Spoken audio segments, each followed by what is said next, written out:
Glory to God. Thank you for joining us for this broadcast. We welcome you back. Today's Thursday, June 3rd. I'm Pastor Steve Green. This is our second refresh message this week, and we're talking about living in His love. John 15:9 and 10, as the Father loved me, I also have loved you.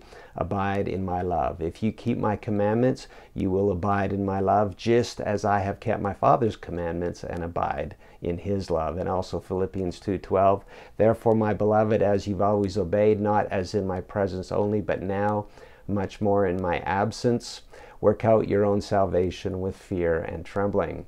So the sequence of this second aspect of salvation is God gives us a command by faith. We step out and do that command. Through our faith, the grace of God joins with us, empowering us to do the command, and then God rewards us for doing what He empowered us to do. This reward is called abiding in His love. It's called working out His salvation. So two broad categories of blessing that we looked at on Sunday. Blessing, we could call it reward, love, salvation, all of the above. Number one, the ability to see spiritually. That's a broad category. There's many scriptures that talk about it in slightly different ways, but they all have to do with seeing spiritually, knowing spiritually as a consequence of stepping out in faith and obeying Him. So the ability to see spiritually, that means that by obeying His commandments, we know as we ought to know. We know with all discernment. We know the love of God, the love of Christ experientially.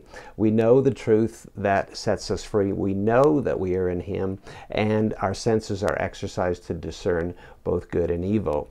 That's the first broad category of blessing that comes in this aspect of salvation. The second one we're looking at today is no weapon formed against us shall prosper.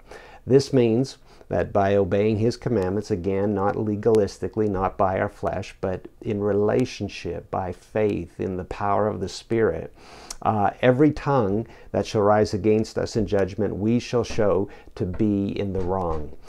We experience God's righteousness to us. He's asking us to be righteous, but obviously He's righteous first, and He demonstrates His righteousness to us. We have peace, we have security, we have triumph over opposition. We are vindicated by Him. All right, I've just been joined by a 3-year-old here. Here, hop up here just for a second. Okay, he doesn't want to. All right, we'll sign off right there. Join us tomorrow.